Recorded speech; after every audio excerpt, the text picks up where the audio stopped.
Hi, everyone. This is Kara Swisher. I'm broadcasting from the East Coast of the United States. Welcome to the Nexus Israel Dealmakers Virtual Summit. I'm here with two incredible thinkers, and I'd love them to introduce themselves. So, Yuval, why don't you start? Okay, I'm a historian. I teach at the Hebrew University of Jerusalem. And I think that history is not just the study of the past, it's also the study of the present and the future. They are also part of history. So I cover all three aspects of history. All right, Daniel? Well, I'm retired. I'm an old psychologist. I used to teach, well, I taught in many places, including Hebrew University and Princeton.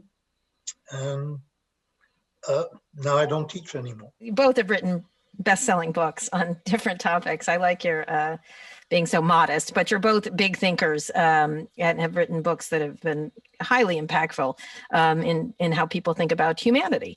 So I want to start off by talking, and I just finished Daniel's new book, which is coming out in May, called Noise, which I think is very provocative and interesting way to think about how humans interact.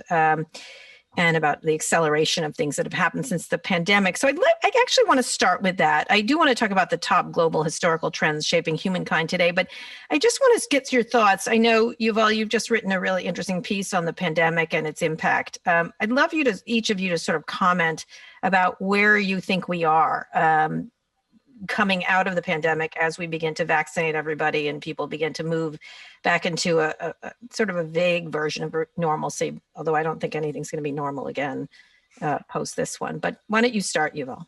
Well, I think the two most important things to understand is that nothing is deterministic. There are many potential outcomes to this pandemic, and it's not written anywhere in the stars. It depends on our decisions. We can decide, for instance, to react to the pandemic through global cooperation, and this will result in a more cooperative world afterwards. Or we could decide to react to the pandemic by competition and isolation and greater nationalism and so forth, and this will be the world after the pandemic. So that's one main thing. Mm-hmm. The other main thing is that different people, different countries will have very different outcomes. I think there is a lot, there is a lot of discussion about how the economy will emerge from the pandemic, a U-shaped recovery or a V-shaped recovery or whatever, but it will probably be a K-shaped recovery, some things going up sharply and some things going down sharply. I mean, both different industries, tourism collapsing, digital industries wealthier than ever, and also different countries. Some countries and regions will come out of this much more powerful than before, and some might be completely bankrupt. So I don't think that humanity has a single future and a single outcome out of this, or really out of any historical development. I sometimes get the question, what should we teach our kids? It depends who we are and where you live. In some places, you need to teach your kids how to code. That's the most important thing. If you live in another place, you should teach your kids to shoot a Kalashnikov. That's it's going to be much more important than coding computers. All right, Daniel, what do you think? How do you feel about moving out of the pandemic? I don't really believe in forecasting, so I don't have any particular predictions about what's going to happen. My sense is that I do not see at the moment that there are huge changes. I mean, we're going to recover, I hope. A lot depends on the virus. A lot depends on whether we actually do come out. But if we come out, I don't think that it's going to be necessarily a very profound change compared to the changes that were happening anyway before the pandemic. Okay, so why don't we each of you talk about the top global historical trends shaping humankind today? Is there anything new or unique about our contemporary economic and political landscape, or is everything just playing out as it has for centuries, as you noted, Yuval? I think there are two really new things happening around us. First, that this is the first time in human history that we have no idea how the world would look like in a very short time, let's say 20 years. I mean, predictions were never very accurate. And, if you live in the Middle Ages, you don't know what will happen in 20 years. Maybe the Vikings will invade, maybe the Mongols will invade, maybe there'll be a plague, an earthquake, all kinds of things could happen. But at least you know that the basic features of human life are going to be the same. If you think, for example, about the job market or the skills you need, then you know I should teach my kids how to harvest wheat and bake bread and ride a horse, because even if the Mongols invade, and even if the Vikings come, and even if there is a plague and an earthquake, they would still need to harvest wheat and to ride a horse. So that's a safe bet. Now we look 20 years to the future, we have no idea what the job market would look like and what skills people will need. So that's the one big thing that is changing. It's the pace of change is accelerating. Other thing is that for the first time in history, the deep structure of human beings is likely to start changing. We are the same animals we were in the Middle Ages. We are still the same animals we were in biblical times or even in the Stone Age. This is why we can so easily connect to people or to works of art from thousands of years ago, were written by people like us. But when I look 100 years, say, to the future, or 200 years to the future, I think for the first time, it's very likely that not just our technology and economics and politics will change, humanity itself will change. The bodies, the brains, the mind structure, mental structures of people are now open to greater and greater manipulation. And I think it's a reasonable bet. I don't know for sure, but it's a reasonable bet that in a century or two, our planet will be dominated by entities which are much more different from you and me than we are different from Neanderthals or even chimpanzees. They might be, for example, inorganic entities. You know, after 4 billion years of organic evolution, maybe within a very short time, we will see non-organic entities taking over. So, and this is completely new. It's nothing like the rise of Christianity or the Industrial Revolution or the Second World War. So when you're talking about that, you know what, I recently interviewed Elon Musk, and he talked about that we are still talking with our meat flaps, which are our lips apparently, but we're made of meat essentially. And it's from a very famous sci-fi story called, I think it's called Made of Meat.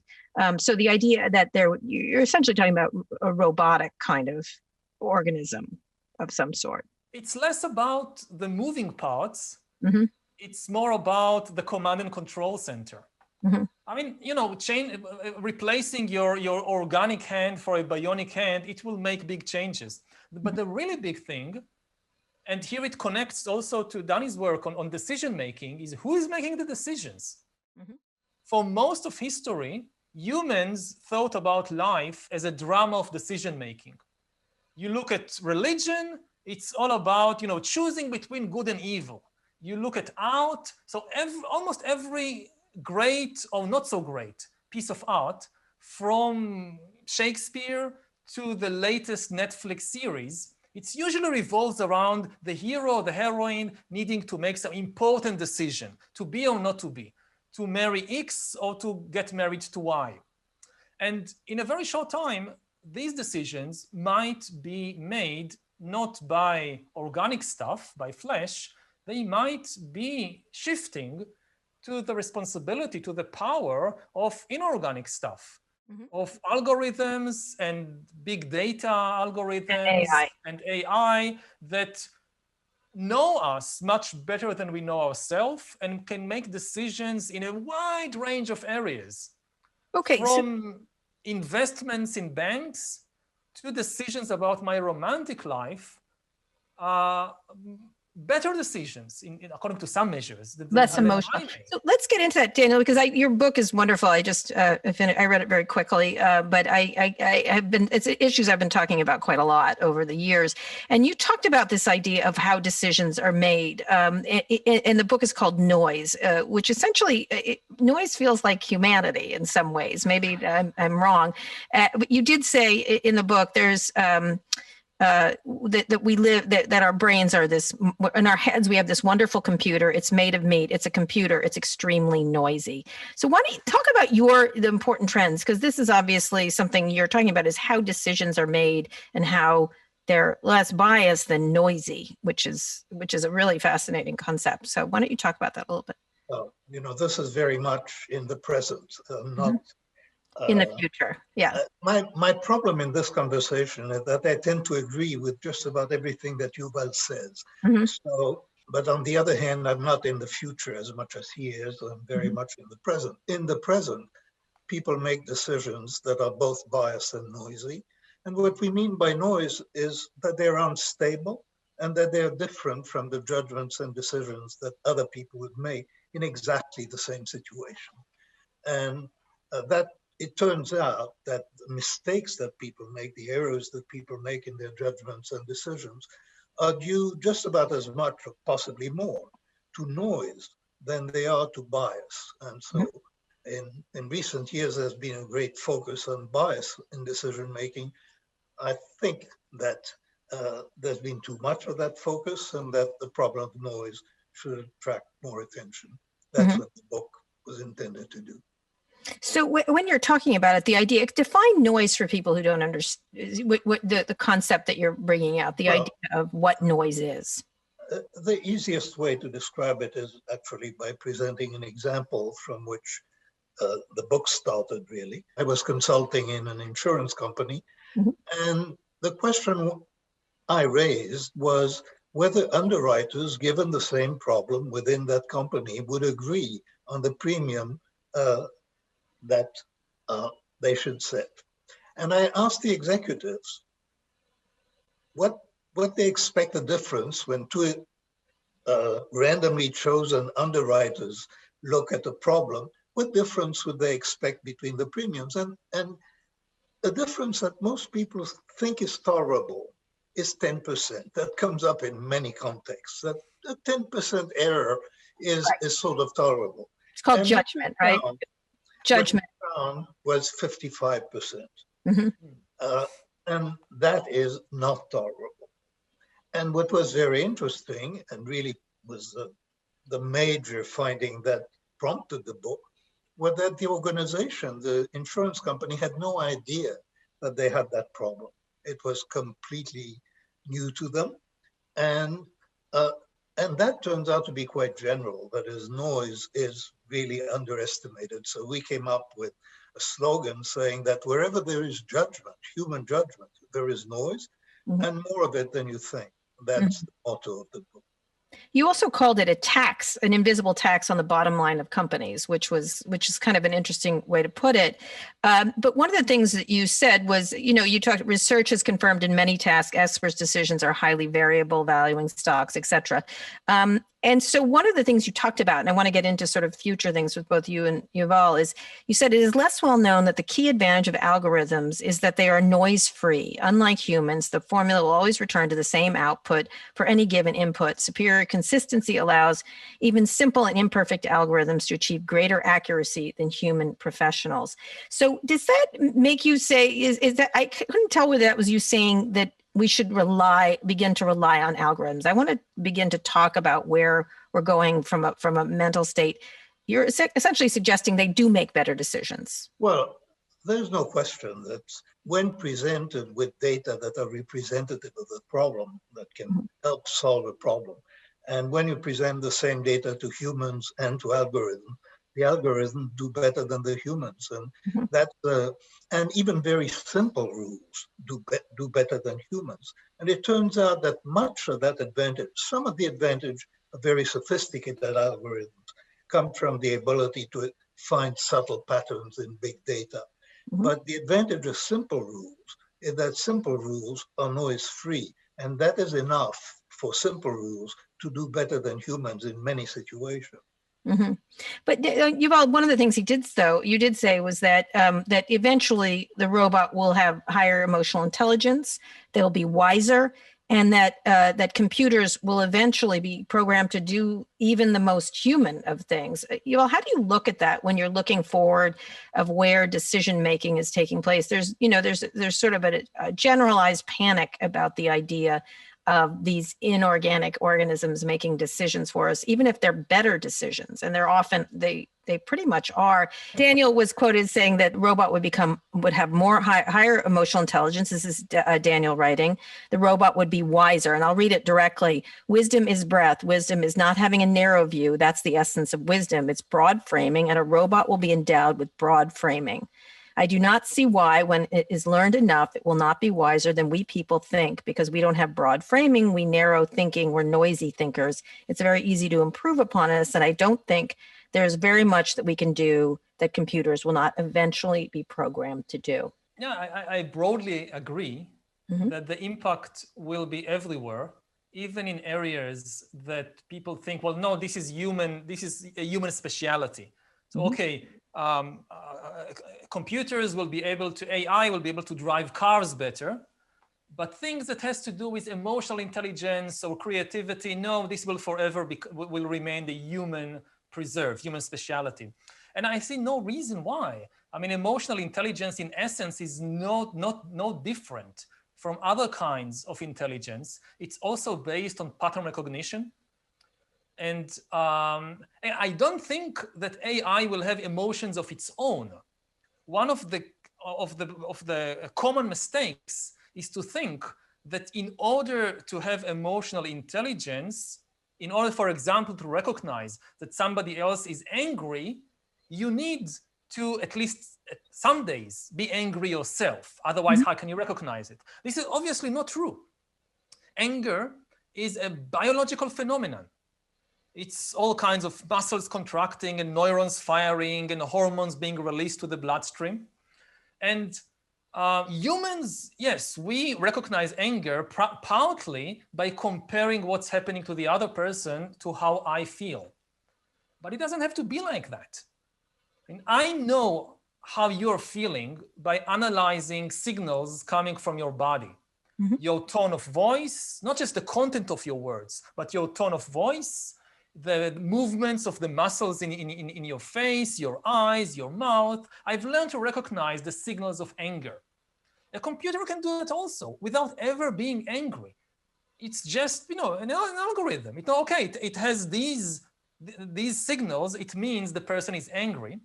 And a computer can do much more. Potentially, it can become much better than me at recognizing tiny, tiny changes in the color of your skin or in the size of your eyes that indicates anger. And it can even look under your skin with new generations of biometric sensors. It could have direct access to your brain, to your heart, and thereby be able to recognize emotions better than human beings. And another thing is, it won't have any emotions of its own. So this gets rid of a lot, both of the bias and of the noise that we discussed earlier. But very often what clouds our judgment is our own emotions. But an AI which has no emotions is going to potentially have even a higher emotional intelligence than us, because it's not clouded by these emotions. And again, this is relevant everywhere, from investing in the stock market, which we know, it's so much of economics is psychology. And so much of the boom and bust cycles are driven by the emotions of either individual people or huge collectives. So, one way to try and overcome it is, you put some kind of biometric hat on the head of the broker. And when the AI recognizes that you are now entered the irrational zone of exuberance or fear, you have a red light coming out, stop trading. You're not in a position to make good judgments. A further step is to just give the algorithm the authority to make the judgments and make the investments itself, bypassing the humans. And in more and more professions, we are likely to see AI encroaching on the human domain. And again, to stay on the financial front, I think even today it's fair to say that the number of people who really understand how the financial system works, it's less than 1% of the people on Earth. And that's a very generous estimate, I think. It is. In 20 years, the number of people who understand how the financial system works might be exactly 0.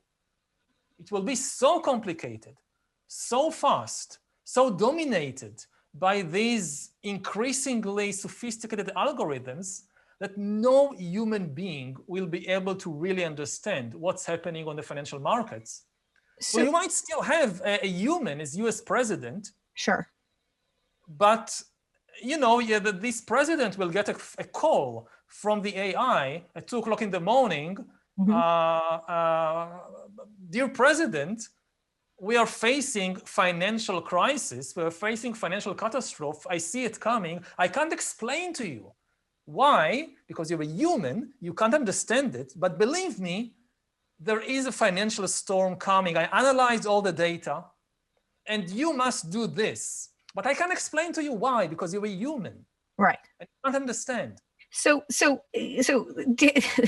it. It's interesting because, again, I'll mention Elon Musk again. He talked about the idea that eventually the AI will treat us like cats, like house cats, where they'll feed us and they don't really have malevolence against us necessarily, because that's sort of the way it's depicted in movies and science fiction.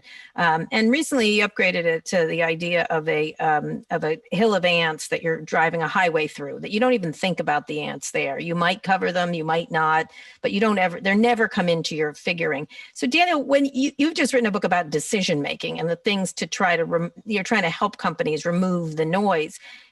Why even bother? Because AI is going to do it. Like, why even it is even possible to remove noise from humanity, which is essentially judgment, right? That's what we call it.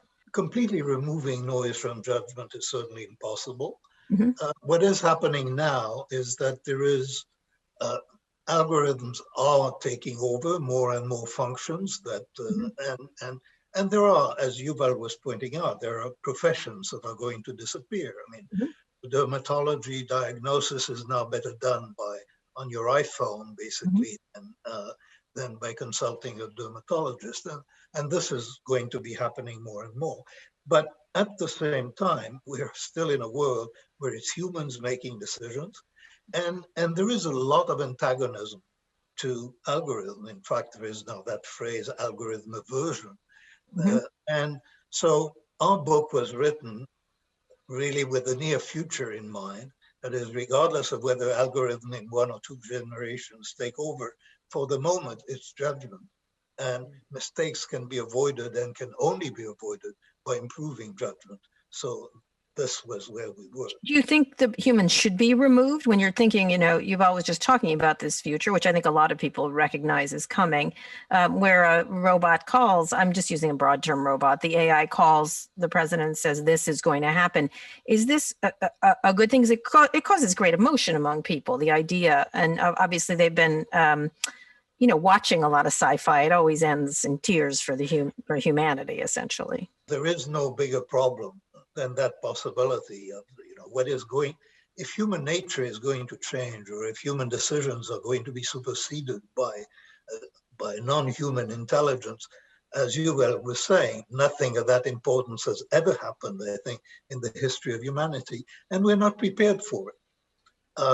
The issue of whether those robots or AIs will or will not have emotions, they will be programmed to have objectives. And the issue of how to program AIs to have objectives that are compatible with human interests is an extremely interesting issue that some very, very good people in the AI domain, Stuart Russell comes to mind, are very worried about. So what are you worried about when you think about that? Well, I'm worried about the same thing. Yuval has articulated many of my worries. Yuval has a phrase that has haunted me ever since I read it, and the phrase was superfluous people. And it's the idea that with the advent of, with AI taking over many of the unskilled and possibly some of the skilled activities, then there will be people for whom seems to be society won't have much use for these people. And the idea of UBI, of universal guaranteed income, basic income being the solution to that strikes me as a bit of a fantasy. I don't think this is coming. I don't think it's a solution. So what I see is a huge disruption. That is, before we get to the world that Yuval envisaged in his description of the future, there's going to be a complete destabilization of the human condition and of human societies. This is not going to happen quietly. And we have no idea how that is going to happen, what a transition to the world that Yuval was talking about, which does seem possible, if not likely, but how you can get to that transition with humanity still surviving in any shape or form is not at all clear. We're seeing instability growing with technological change even now. And I think some of the changes that we are seeing growing, populism in many countries and so on, is from people living life whose meaning tends to vanish. Angus Deaton and his wife had that beautiful and tragic phrase, deaths of despair, where they talk about increasing mortality in some parts of the United States. And it's clear that the dignity of work and the meaning of life have been changing, are changing even now. And this has major political implications. And clearly, as we have seen, this can destabilize the country. We were not very far in the United States from this. And if you take a perspective of decades, it will certainly destabilize the world. So, Yuval, that's something you've written about a lot in Sapiens and other books, the idea of these technological shifts, technology to farming, technology to this. That has happened before, these massive shifts. The shift from farming to manufacturing was a massive one, caused huge populist uprising. Everybody shifted. Talk a little bit about what happens in those transitions. And then this one you think is different, though. How is that? Because it's even more technologically amplified or weaponized? It happens faster. It's on a much bigger scale. Again, it involves, for the first time, changing not the world outside us, but the world inside us. It's not no longer just about cutting down forests and planting wheat and building cities. It's about changing the brain. It's about changing the body. So it goes much deeper.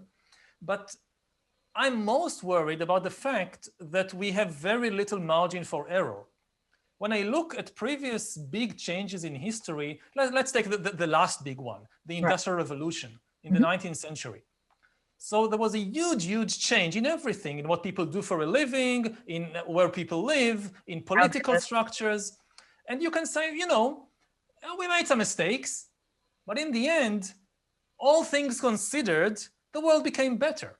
If you look at the world in the year 2000, or even 2021, and compare it to the world in 1750, at the very outset of the Industrial Revolution, on most of the parameters, human parameters that we can measure, animals, ecology, it's a different story. That's terrible. But if you just look at the humans, almost all the indicators are positive.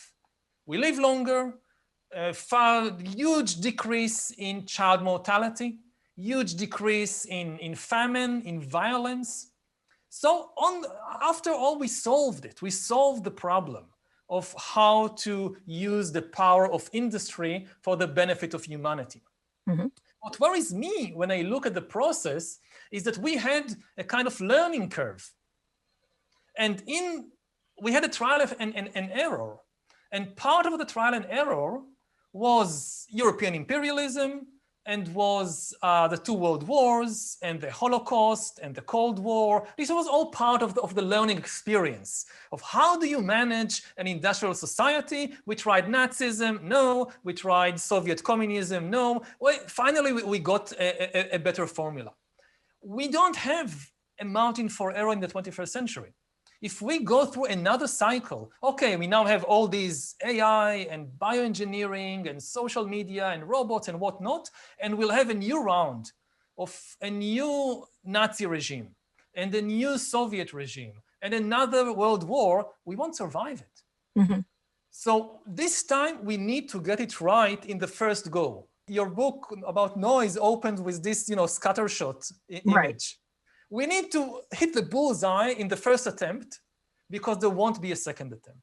So at least not for most of us. What do you think of that? Daniel's book opens with a famous, the idea of a team, and one team hits all the bullseyes together, other is scattered, other is scattered in a random way, and the other, anyway, there's 4 different bullseyes. And from the back, each group that is close together looks like they're organized. Dan, talk a little bit about that, this idea that we have to get this right, the idea of what Yuval was just saying. Can you react to that? I think Yuval is certainly right in that when the rate of change is very rapid, and then that requires adjustments and there I would be pessimistic, but as if technological change is exponential, as say Ray Kurzweil proposes, not that I believe it is quite as he says it, but the rate of change is clearly higher than people's ability to cope with it. Human nature is not changing at the speed that it would need. I think even to meet smaller challenges than those that Yuval talks about, there is a question of whether we can meet climate change with human nature as it is and with the governance structures that we have without their changing. So there are other threats that might kick us off the path even before we get to those big choices. And I agree with Yuval. It's hard not to agree that actually we are in a situation of great peril because of these huge developments and because of the speed at which they're happening, which seems to be incompatible with our limited ability to react to events. You have talked about that, the inability to see the broader spectrum, that humans can't frame everything at once and have accuracy in their judgments. So do you think the only way to deal with that is to move as quickly as possible to algorithmic decisions? Because one of the things that you talked, even experienced professionals, you wrote, tend to have high confidence in the accuracy of their own judgments, and they also have high regard for their colleagues' intelligence. This combination inevitably leads to the overestimation of agreement. Should we just cut and run very quickly to the next stage without struggling against it? Well, I mean, there will be a lot of resistance, and you have to anticipate that. And just think about an AI. So we can imagine an AI that gives better legal advice than lawyers, an AI that can scan precedents, an AI that gives better diagnoses than physicians. That's not very threatening. But when you're thinking of an AI who can make better business decisions than business leaders, and you think of the business leaders having to implement that AI or resisting implementing it, I think we're in for completely unpredictable events when those developments occur. Because leaders are not going to go quietly. And in general, human judgment is not going to go quietly. Between us and the cyborgs that Yuval has written about, well, there is a lot of tumult and there is a lot of bloodshed. And there are many events that are completely unforeseeable now, but we know that crises are coming. So Yuval, one of the things, it's interesting because recently Peter Thiel famously shared that he thinks that we're in an age of technological stagnation, that nothing has happened in recent decades. Others disagree, I disagree. So when you think about the state of innovation today, this is sort of a dire look at this, that we don't have a chance, essentially, if we don't get the target exactly right. What do you see as the greatest area of potential for saving us from that fate? I think that the big innovation, which is changing the world more than anything else, is the ability, what I and others call the ability to hack human beings, to decipher human beings, which humans have been trying to do from the beginning of history. Humans are extremely complicated. And throughout history, we just didn't have the tools to really understand how humans function, how they make decisions, and so forth. To hack a human being, you need massive amounts of data, especially biological data, because we are biological entities. And you need massive amounts of computing power to make sense of it. Previously in history, we just didn't have this. Our understanding of biology was extremely limited. The ability to gather data on masses of people was also very limited. And we didn't have the computing power either. If you think about even the KGB in the Soviet Union, you can't put a KGB officer to follow each and one of the almost 200 million Soviet citizens. You don't have 200 million Soviet agents, KGB agents. And even if you have, what do you do with the data that they gather? I mean, it's, I don't know, 1960 in Moscow, they follow you around, they write a paper report, they send it to headquarters in the center of Moscow, and then you have piles and piles and piles of paper reports. Now, somebody needs to read them and make sense of them and reach conclusions, which will become more paper reports. So it's even in a totalitarian regime, it's really impossible. Doesn't work, doesn't scale. Now it's feasible. You don't need human agents to follow everybody around. You have these gadgets. I mean, I have my own, I bought the agent that follows me around. The government didn't even have to force me to have it. You have all these smartphones and microphones and cameras everywhere. And you don't need humans to go over all the resulting data and analyze it. You now have AI and machine learning. So it's becoming feasible for the first time in history to hack all the people. And you add to that the increasing biological knowledge, and that's the explosion. That we are very close to the point when nobody will ever know people 100%. That's impossible. It's impossible in nature to know something 100%, but you don't need to. You just need to know people better than they know themselves. And that is the big game changer of the 21st century. Now, this new ability has enormous positive potential as well as enormous negative potential. It can create the best healthcare system in history, which recognizes illnesses long before you feel there is anything wrong with you. And it can create the worst totalitarian regimes that ever existed. Something far, far worse than the Soviet Union. Something that can really get into your mind 24 hours a day. And that's the big choice that we are facing. Now, there is cause for some optimism because we can still choose to use the technology for good and not for evil. It's difficult, not only because there are many bad actors out there, but also because it requires us to be much more humble about who we are. Humans resist the idea that they are hackable, that somebody can really know me better and manipulate me. But to survive what's happening right now, we need to come to terms with who we really are, with the fact that I personally don't understand myself very well, but increasingly some other agents might be able to do it. To be in this sense, much more curious about ourselves and much less certain about our opinions, about our thoughts. And this, again, it goes back to the work that Danny has done, not just in this book, but for previous books also, for decades. I mean, finding the biases, finding the shortcuts, the heuristics of the human mind. It presents, when we look in the mirror, and it forces us to see ourselves in a much more humble way. And if we are able to accept this and embrace it, this can be a basis for a much better world.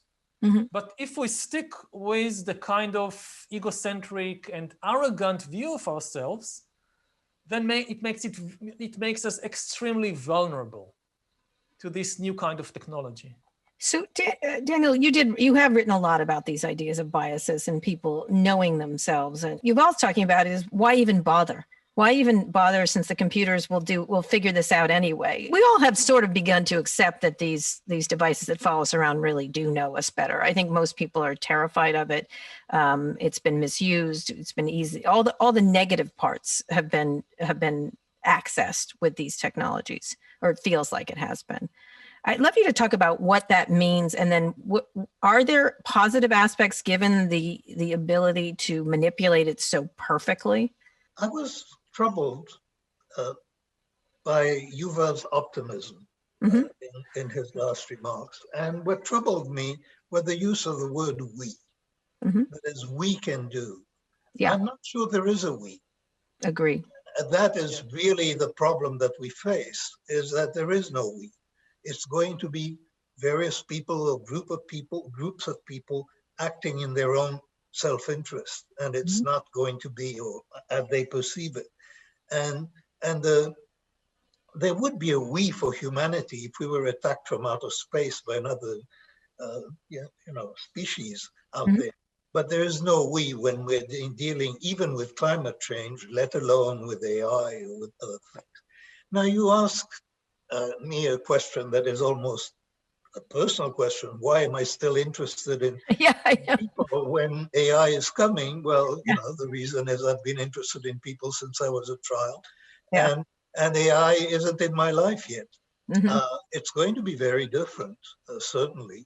The intellectual interest and the views about human nature are going to be affected by the sort of developments that Yuval was describing. And I think more than anything else, possibly even more than AI, the possibilities of hacking human beings, of hacking the biology of children, of changing the genetic makeup of people, especially, which will be available to some people and not available to others, the possibility for human enhancement, even before we're replaced by cyborgs. This is something that we're absolutely not equipped to deal with at the moment. And it's very difficult to see how we, as nations, as states, can go to cope with it. How does that spin out then if you're not able to cope with it, if it's coming anyway? If the ability to hack into brains, not just that, but as you said, just replacing your hand is one thing, but replacing strength, there's all kinds of things that you can do to enhance yourself. How do we deal with that? What is the mechanism then? The question is whether democracy can be sustained. I think that's going to be a question that will arise before we face the bigger future threats. What is happening is that the powerful are becoming more powerful. Money is becoming more powerful. I mean, the power of money over democracy in the United States, as I think, increased radically in my lifetime that I can remember. And clearly, when the rich can enhance their children and the poor cannot, this is going to get much worse. So inequality is already a problem, and that's the inequality that is given. And it's very difficult to cope with. Although everybody deplores inequality, there are powerful forces, for example, in the United States, that keep it increasing. How we're going to be able to deal with that as societies in the future, there are no signs at the moment that the ability of governments to deal with this is improving to meet the challenges. To my surprise, a little more pessimistic than you. So, Daniel, when you're talking about that, we do have this similar situation of people, the companies in this country, in the United States, but they're global companies. The top 5 companies are all technology companies. The top, except you leave out Saudi Aramco, I think, of that group. And the top 10 richest people, I think almost all of them are technology billionaires. They also their wealth has risen rather significantly during the pandemic. They've benefited from all the services we've used. You wrote about this, Yuval, very smart, as how we've moved into a virtual world rather easily during this pandemic. It's been a boon for us to be able to do so, to be able to do school, or even as problematic as it's been So when you look at this, this idea of a small group of people making decisions, how do you think about that when there's one of the encounters I had with one of the Google founders when I wrote, they were trying to take over all of search, and I said they can't be allowed to do this. And I used the example of Microsoft sort of dominating technology for a long time. And I said, at least Microsoft knew they were thugs. He was offended by this characterization of him as a thug. And he called me up and he said, I'm not a thug. And I said, yeah, well, you're not a thug, but who's going to run Google in 20 years? I don't know. Maybe they're a thug. Maybe it's not even a thug. Maybe it's a machine. Maybe it's a thuggish machine. And the concept of it sort of, he was like, that's ridiculous. We're good people. Talk about the idea of decision makers, right? Sure. They aren't good people, as it turns out. They're not bad people either. So talk about this idea of making how, when you concentrate in the hands of a small amount of people, what disintegrates when that happens? Well, let me first actually, before I answer your question, let me say something about Yuval's previous remarks, because I think he put his finger on something that is very important. We tend to think very naturally that the events in the world are the events that we know about. They are the events in the Western world. But actually, the future will be determined by China. It's what's happening internally in China, and it's the leadership of China, and it's the behavior of China with respect to other people and to other nations that is going to determine, the history of the 21st century. So I think any thinking really should go in the direction that Yuval's comments were going. What is going to happen in China is really very important. What is happening in the United States with a growing inequality in wealth and power, the inequality as such means that the democracy becomes sort of a fiction.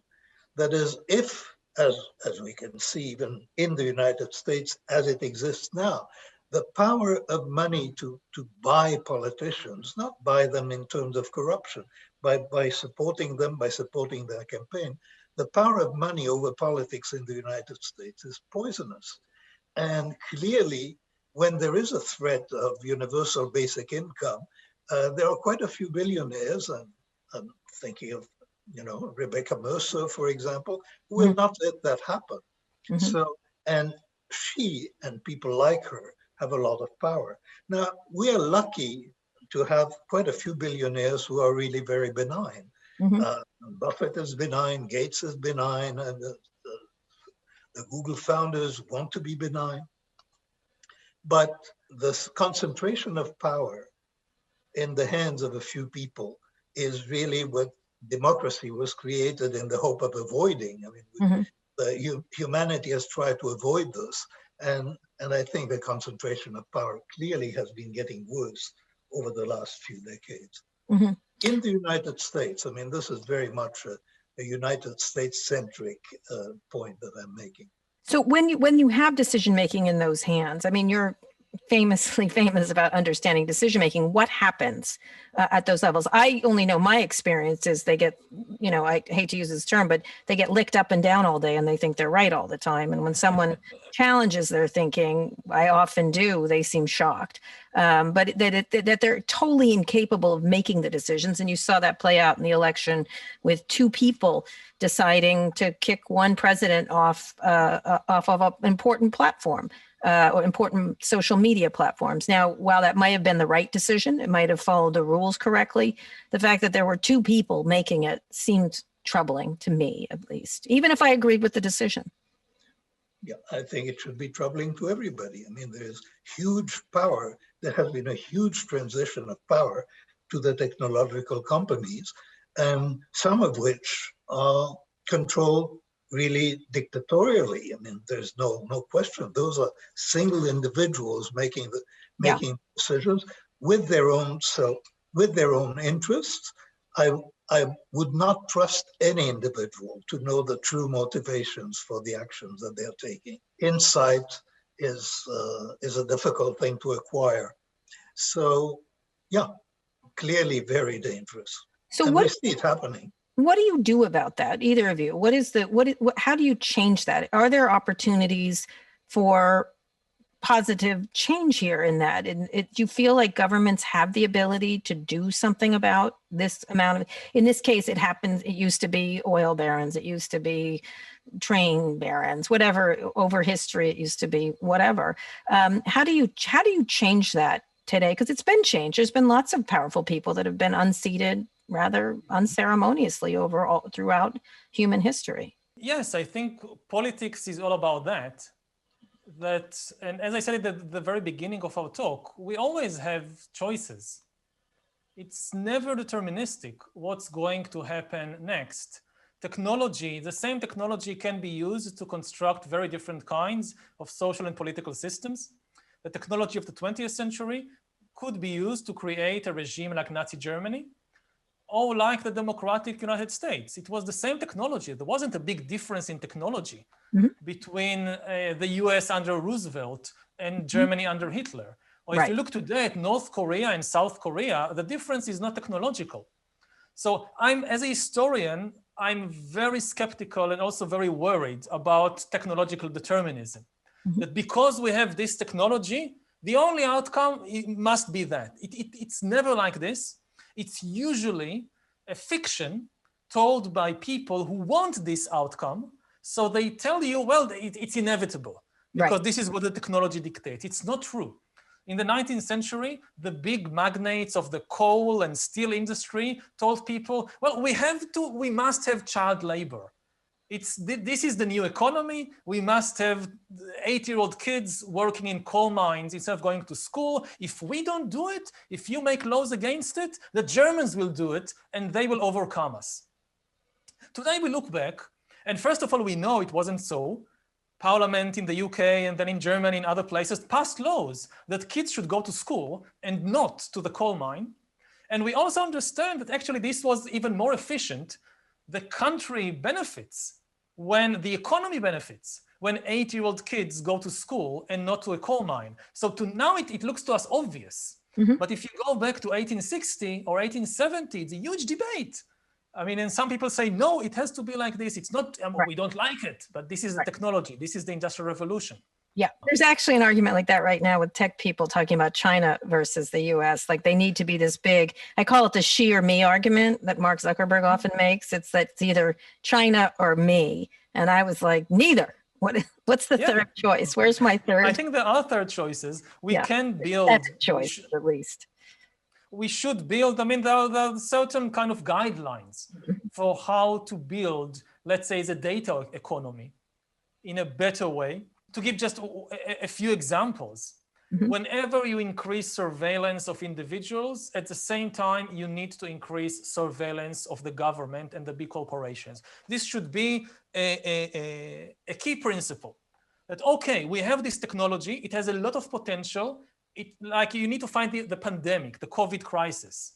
So surveying people is a very important tool in fighting the pandemic, and I'm in favor, but on condition that simultaneously you also increase the surveillance of the government. The government is now spending trillions. I want to know easily where the money goes and who makes the decision to make sure the money goes to the people who really need it and not to some big corporation who happens to be friends with the minister. And it's the same technology. If it's now easier to survey me, it's also easier to survey you. And it doesn't make us less efficient than China if we do that. Because, again, you look at the pandemic, there is a huge discussion whether the pandemic would even have erupted in the first place if China was democratic. Nobody really knows for sure what happens in the first few weeks. Now, I not for a moment do I believe any of the ridiculous conspiracy theories about it was produced in a lab or something. No, I'm not going in that direction. It's just that, when you have the first few cases, the inclination of an authoritarian regime that has full control of the media is to repress bad news, not to tell bad news. Not because of some big conspiracy from the top, because the people at the bottom, they don't want to share the bad news. And you don't have a free press to write about it, so you can hide it. And then you have more cases until it explodes, and then it's too late to stop it. In a democracy, maybe the local officials would also have tried to clamp down and to prevent the information from spreading, but you have journalists and you have bloggers, and somebody would have blown the whistle earlier, and maybe this whole thing would never have happened. Similarly, if you think about the vaccines, so I would trust a vaccine coming from a democratic country. I would not trust a vaccine coming from an authoritarian regime until it is checked by health authorities in a democratic country. And for an obvious reason. I mean, it's such an important tool today, the vaccines. I don't trust that in an authoritarian regime, the university or the laboratory or the health authority, if they find that the vaccine is dangerous, I don't trust them to tell the truth about it.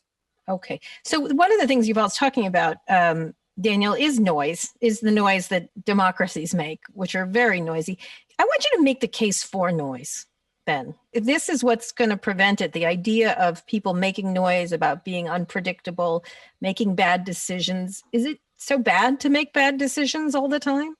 Well, I think bad decisions are bad, and variability can be bad, or variability can be very desirable. So the essence, what makes life worth living, what makes life interesting, is variability.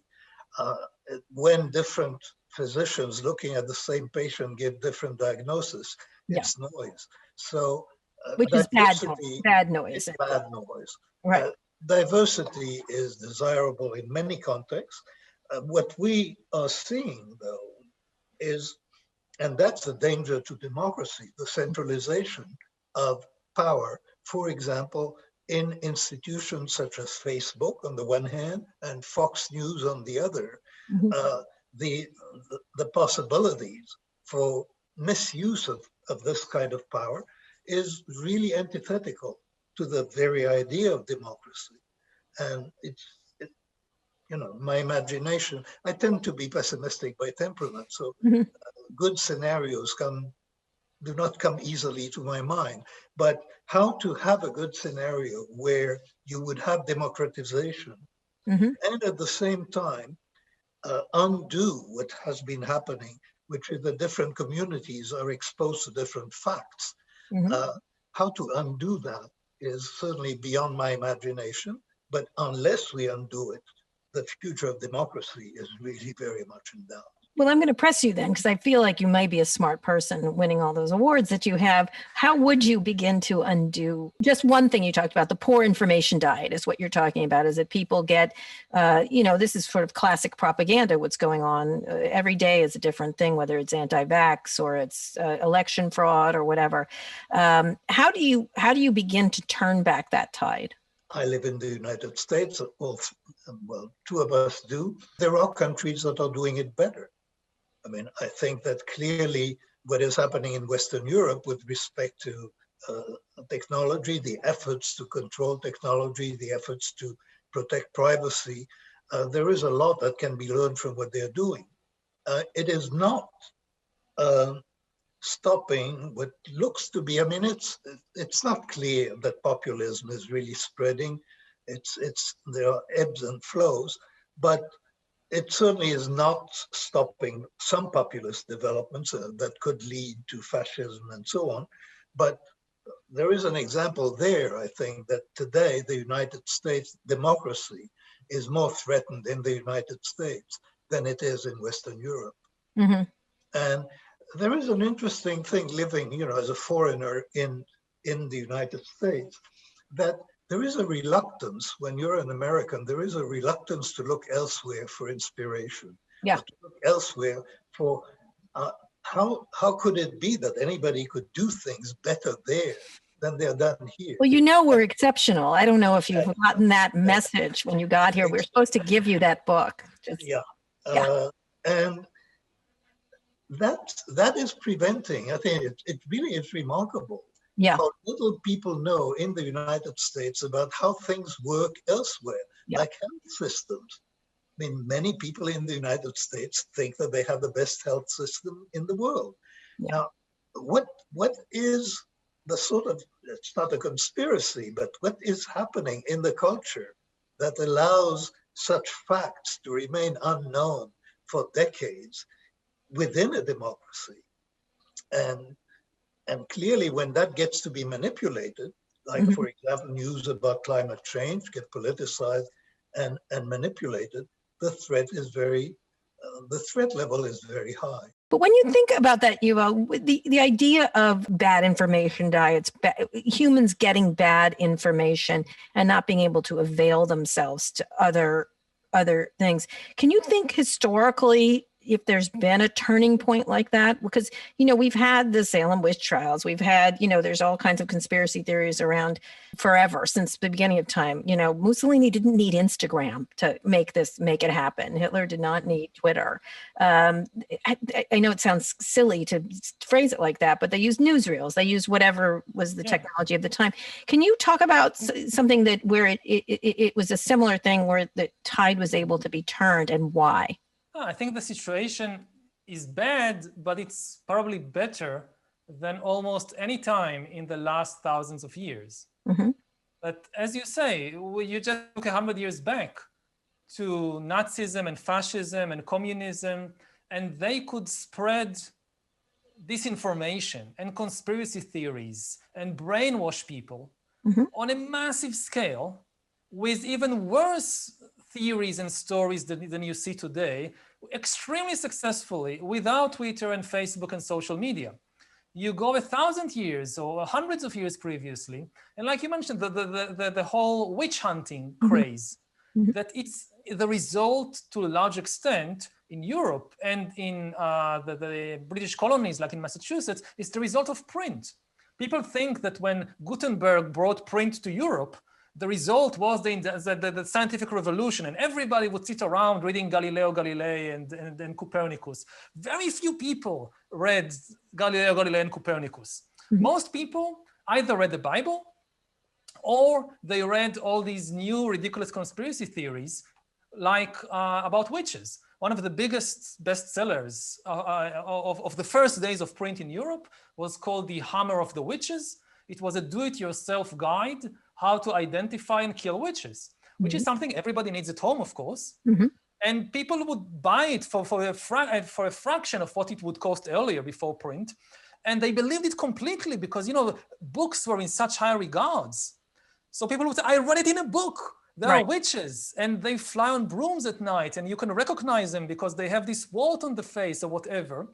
And thousands upon thousands of innocent people, mostly women, were murdered gruesomely because you had these frenzied mobs believing in these ridiculous conspiracy theories. So you don't need Facebook for that. And in a way, the situation in the early 21st century, again, it's bad, but it's better than in the early 20th century. It's better than in the 16th century. The key problem is that the truth is very often first complicated, much more complicated than some fanciful story somebody invents.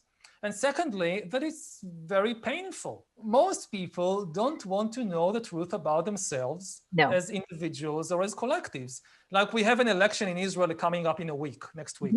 Another, wow. Another, yeah, well, we were very fond of elections. Sorry, I've lost track. And a politician that would tell the Israeli public the truth, the whole truth, and nothing but the truth about Israeli history has 100% guarantee of losing the elections. There is no way that such a politician would ever win an election, and that's not unique of Israel. A politician that would do that in the US is bound to lose the elections, and it's the same in Italy and in Poland and in the Philippines and everywhere. People don't want to know the full truth about their nation or about their culture or about themselves personally. It's an uphill battle. We are in a better place than we were previously in history. But again, here I'm not very optimistic because the basis for human success is not the truth, it's cooperation. And it's easier to cause people to cooperate with a fiction than it is with the truth. Again, because the fiction can be made much easier and much more likable than the truth. So mostly in history, you don't see a correlation between the truth of a theory and its political appeal. In science, yes. If you want to build an atom bomb, you need a correct physical theory of the universe. Mm-hmm. But in politics, no way. Fiction usually trumps the truth in politics. So Dan, let's talk about this, because one of the things that I study QAnon and the others quite a bit, and one of the things that's really interesting in terms of because it's a lot of it is decision making when they're reading this stuff. You know, they thought the election was cooked, obviously, and were convinced of it, and that was repeated. Very typical propaganda. I think constant repetition. Appeal to fear, appeal to financial problems, things like that. But one of the things that I find interesting is when they're making these decisions, the people that read this, if you could sort of plummet, the one that the most recent one was that Biden is actually Trump and they changed faces. I know it sounds crazy, but that's one of the ones. And I was like, that's a movie that was with Nicolas Cage, just FYI, it was called Face Off. It's always a movie. It's always some movie that they've decided to pop into reality or their version of reality. So what happens is when something doesn't happen, like it turns out he isn't them. Now Biden is an AI figure. Oddly enough, he's a robot who is programmed by AI. Also, Tom Hanks and some other people are also robots. And the reason they wear masks is because they haven't figured out the mouth around it. The AI hasn't perfected the mouth. And so I know it sounds crazy to say this, but then they continue when something gets in their way. Can you talk about how people do that from a decision-making perspective to shift from one thing to the next crazy theory, essentially? I mean, there is a basic principle of the way the mind works. The mind seeks coherent stories, and we tell and we construct coherent stories. Sometimes they're closer to the truth, sometimes they're not. What determines our confidence in the theories is not whether they're true or not.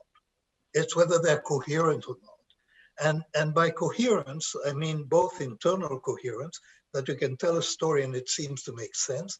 You've now explained to me, why so many people wear masks. And that's something I hadn't thought before, but now you've told me it sounds right and it's very convincing and I believe in it and it's new and I want to tell it to my friends. But the coherence also is emotional coherence. That is, you have to have the right heroes, the people that you already like, and you have to have the right villains, the people you already hate. And when you can construct a story that has the right heroes, the right villains, and some coherence, it really doesn't have to be true in any scientific way. People will have confidence in it because our confidence, and this is something that for scientists, is very difficult to accept. Because you talked about confidence in your last book. Confidence that people have in their beliefs has very little to do with truth. The confidence has everything to do with internal coherence and with emotional coherence. And that makes it relatively easy to make people believe in all sorts of fictions. We just need to remember that the fears that these kinds of stories express, they should be taken seriously. Because if you now have a theory that Biden is actually an AI, so the actual story is ridiculous, but it does channel a legitimate and very powerful and very realistic fear. We just spent an entire hour talking about AI taking over the world. So when somebody believes that Biden is actually an AI, so literally, it's nonsense. But it does make sense in the sense, AI is taking over the world. The president of the US is one of the most powerful people in the world. So the president of the US is an AI in a kind of analogical sense or a metaphorical sense. The metaphor is correct. Or when you say Biden is actually Trump, this again, it channels a deep fear that all these politicians are interchangeable. Republicans, Democrats, in the end, they all screw us and we are left with nothing. So Biden is Trump is factually, of course, ridiculous, but it does encapsulate some kind of true metaphor. To combat conspiracy theories, we also need to understand what makes them attractive and to see the legitimate fears or concerns that make them attractive to people. It's absolutely true. Daniel, when you think the second part, and then we have about 20 minutes, I want to finish up on two major issues, which is whether we should have humans around at all, and then what you see as hopeful. But when you think about what's happening with the onslaught of technology, one of the things that I spent a lot of time thinking about is the reductive nature of it, of how it goes down to short, reductive things versus, PR versus policy, phrases versus thought. Even if decision-making and judgment is noisy, what's happening now is something very different. Do you think that the human brain is being shifted into a reductive nature where everything is, you see like they pop up every day, like Dr. Seuss, which isn't really, when you start to explain it, it's not really a thing, but it becomes a thing. Do you think things are happening in our brains around decision-making because of the reductive nature of these technologies? Well, I don't think that the brain is being changed by what is happening. I mean, evolutionary changes take longer. Yes, they do. Brain is really the same as it's been. What is happening, and I'm not sure how different it is from what was happening earlier, is the speed of change and the speed of news, that seems to be accelerating. And the shifts of interests, and probably the number of times that people consult their phone during a day. This is changing the way the mind works. It's not changing the brain, but it certainly makes our minds vulnerable to shifts and to influence from the outside more than before. No question about that. How do you change that? How does it affect decision making? Because you talk about decision making a lot in terms of how people make decisions. Whose decision making? It clearly, all that we're saying, all that we're seeing is it creates communities. I mean, I don't think that people, make all that many decisions on their own. I mean, people are very influenced by their neighbors' decisions. And if you want to know, what people think, ask what their neighbors think before you ask about their personalities or their ideas or whatever. We're in our communities, and communities are now being created by social media. New kinds of communities are being created. And so I don't think that it's changing. I don't think that people are less autonomous or more autonomous than they were before. They were influenced. There were different sources of influence. People were under the influence of a church, and now it's not a church. Now it could be Facebook. But the idea that you're drawing your thoughts from the outside, that is not new. Human nature hasn't changed in that respect. So Yuval, you talk about the sweep of history. Are you optimistic or pessimistic about the future of humanity? I know it's a big question, but I'm going to ask it anyway. I mean, obviously, it feels pessimistic. He's just saying it was the church before. So what if it's Facebook? Maybe that's even better because it's more transparent of what's happening, or people have more access to information.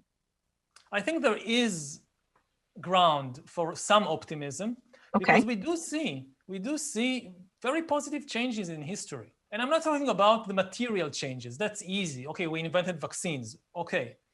I'm talking about positive changes in ethics, in morality, in social interactions. The level of violence today in the world is lower than in any previous time in history since the agricultural revolution, and by a very big margin. And even as a resident of the Middle East, I know that there are still wars in the world. I live in Israel, I know that, but still you look at almost all the numbers, violence is at a historical low. And it's not because of some new technology. People really changed the way they build societies, the way they make decisions. Yes, technology has something to do with it.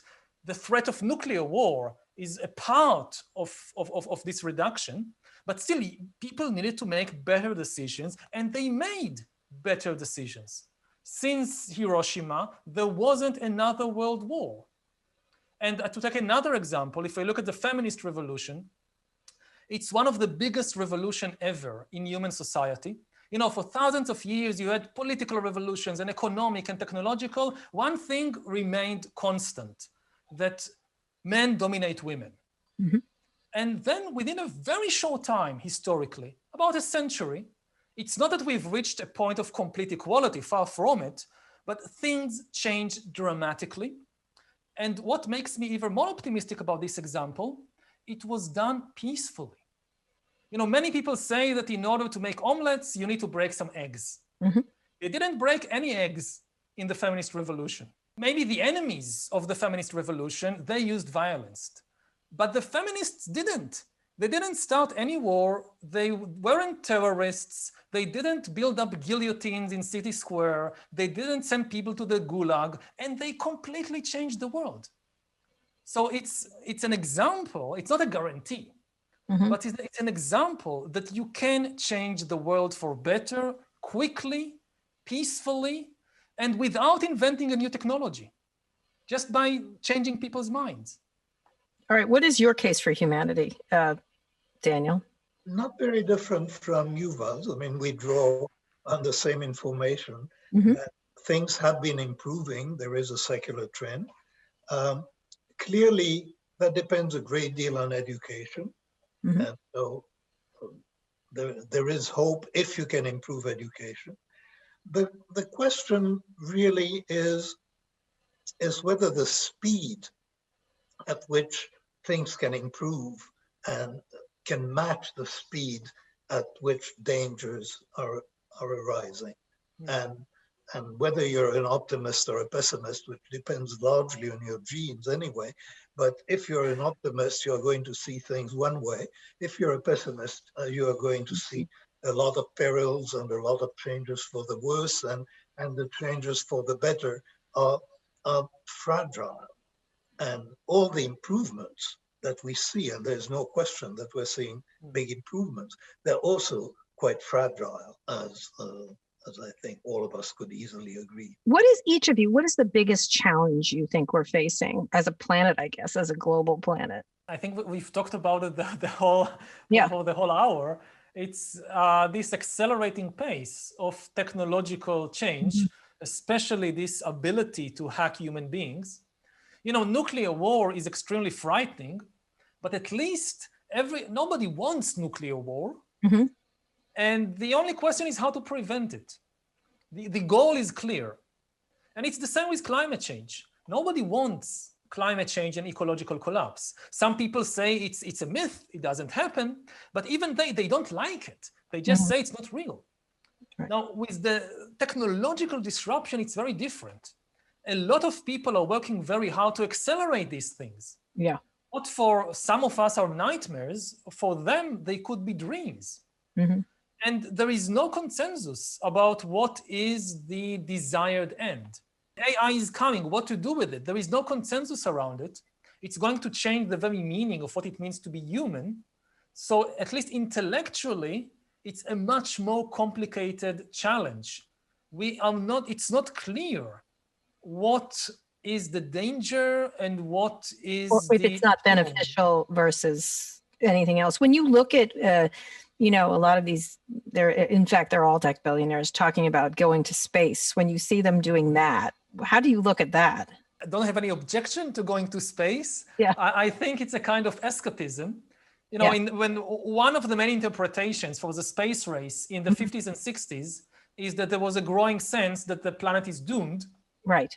So even subconsciously, leaders in the Kremlin, in the White House, okay, we need to look for somewhere else because this place is going to hell. Mm-hmm. And then the Cold War ended, and also the space age seemed to be forgotten. Okay, planet Earth is saved. We can just stay here and build a good life here. And now, when again it seems that everything is going down, you have these billionaires. Okay, this place is lost. We've ruined it. We need to look for a new place to settle. So I think at least some of that is coming from that psychological tendency. And that's very, very dangerous because we won't do it in time. I don't see any way that we can build colonies on Mars or wherever in time. Even if we do, it will be enough for, a few thousand people. Mm-hmm. The billions and billions of people on planet Earth need focus, that all these giants of industry should focus on how to save this planet before reaching other planets. So Daniel, what is the biggest challenge you see going forward? As Yuval said, we've been talking about these challenges in principle, the big challenge is to tame human nature. And won't see any quick way of doing it. As for the race to space, it's a game. I mean, clearly it cannot be serious. Mm-hmm. So, and people do this because they can, and because they can create more visible change, and they could if they spent their billions in trying to improve the lot of humanity, which is slow and difficult. And in that sense, I would say Bill Gates looks like an adult in the room. Mm-hmm. That he is not playing those games, and he is actually trying to deal with the problems as they exist. But there is a lot of play. Yeah. I just did an interview with him, and I said, you used to be Darth Vader, and suddenly you're Luke Skywalker or someone. I don't know what happened. But speaking of that, President Company excluded, of course, who are the most important figures shaping human history right now? I suppose they are unknown engineers somewhere working on something which they have no idea what would be the repercussions of that something. That they're probably changing the world more than anybody else. And that's reason for concern. Because going back to the idea of noise, that's kind of historical noise.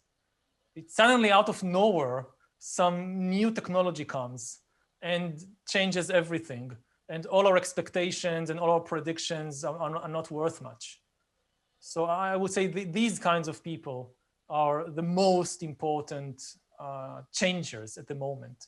With lack of appreciation for consequences. Usually they have tunnel vision, that they are developing an app or a technology and they are very focused on solving a particular technical problem. They don't think very much about what would be the consequences for politics, for culture, for human psychology, and so forth. This is usually the case. I mean, one of the things that enable them to be such good engineers is that they have little distracting noise from elsewhere, thinking about, what the consequences will be for the global geopolitical situation. They couldn't possibly see the consequences. I mean, we've been talking for an hour and a half or so as if we could know the future. Mm-hmm. But the fact is, there is a lot of history to tell us we can't tell the future.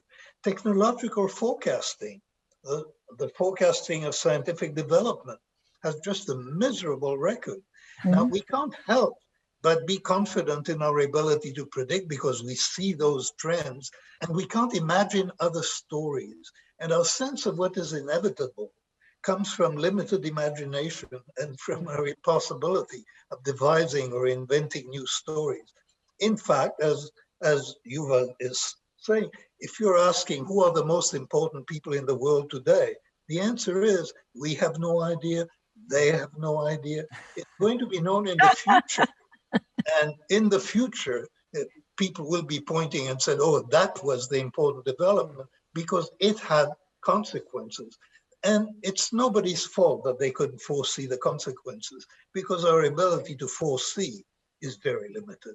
Except if it's AI and then they figured the whole thing out. But Daniel, I'm going to push you though. Okay, 20 years ago, who was the most important person that is now today that we can now see since we have hindsight? If you want to talk about politics, I would find it difficult. Clearly, somebody in China, I would say, is the most important person, whether it's she or somebody else who is controlling the future of politics. That's a trivial answer. Mm-hmm. If you're looking at science, I think that the people who are the most, who are the most important today or playing an important role, 20 years ago, there were children, there were scientists. There are young people, by the way, are changing the world. It's people in their 40s or in their 50s. It's Demis Hassabis in the context of AI. It is Jennifer Doudna and people who are younger than she is. She is an elder compared to some others. Those are the important people, and they get identified only retrospectively. All right. So let me then put you in a situation, so we only have a few more minutes, is if you had to start today, you want to leave some hope for young people, because one of the things that I find very helpful is when I do talk to young people. I feel a lot better about the planet for some reason. I just finished a class at the University of Chicago, and I felt that they really are cognizant of these issues in a much broader way than I am. I feel sort of on a hair on fire a lot of the time. If you had to start off right now, if you're 20 years old, what would you do, each of you?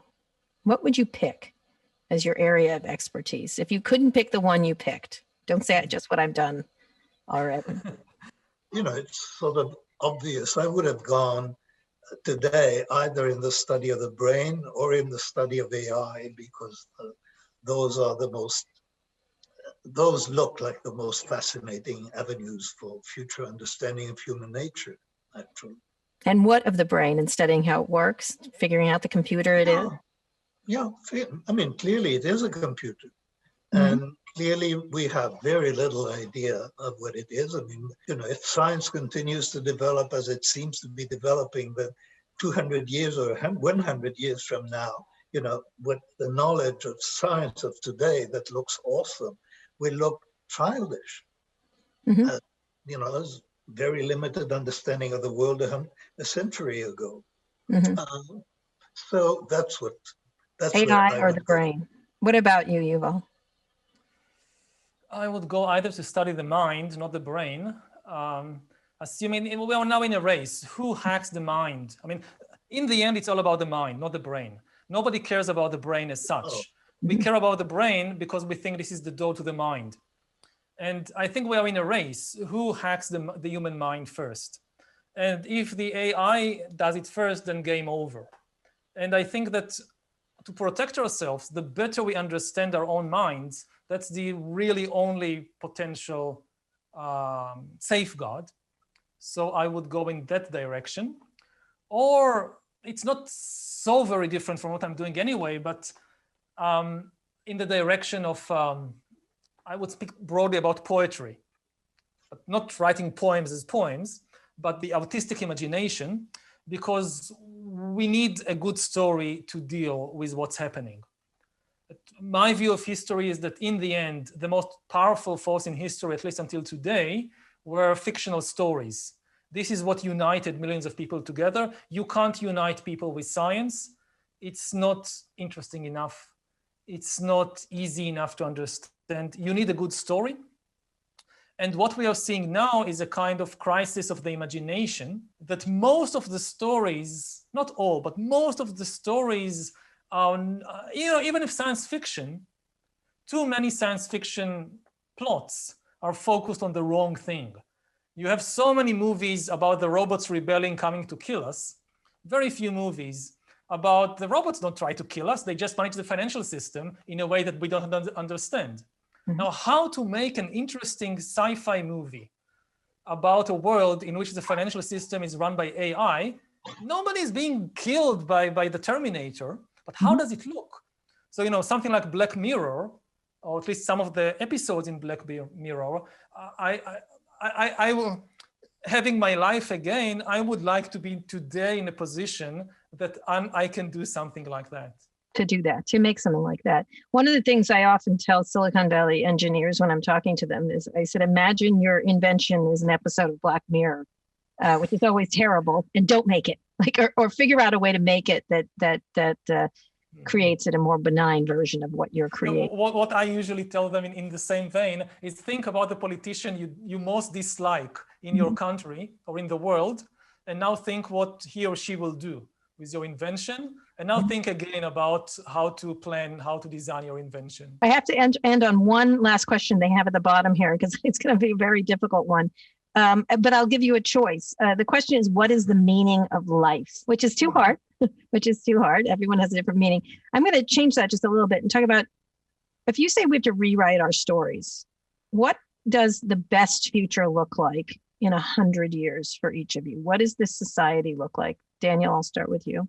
It's a society possibly in which we have hacked human nature, and in which we control some of the aggressive impulses, and in which education and maybe more than education, maybe hacking human beings, has made people better able to live in peace and to live interesting lives and rich lives.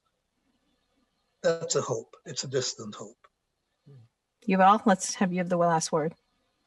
I think that two key things is first that the power resulting from all these inventions is shared not equally between everybody, but at least not concentrated in the hands of a tiny elite, either a human elite or a non-human elite. And secondly, very close to what Daniel just said, that the power to hack human beings is used not to manipulate us, not to control us, but to help us understand ourselves better and improve ourselves. You know, the old saying that know thyself. Mm-hmm.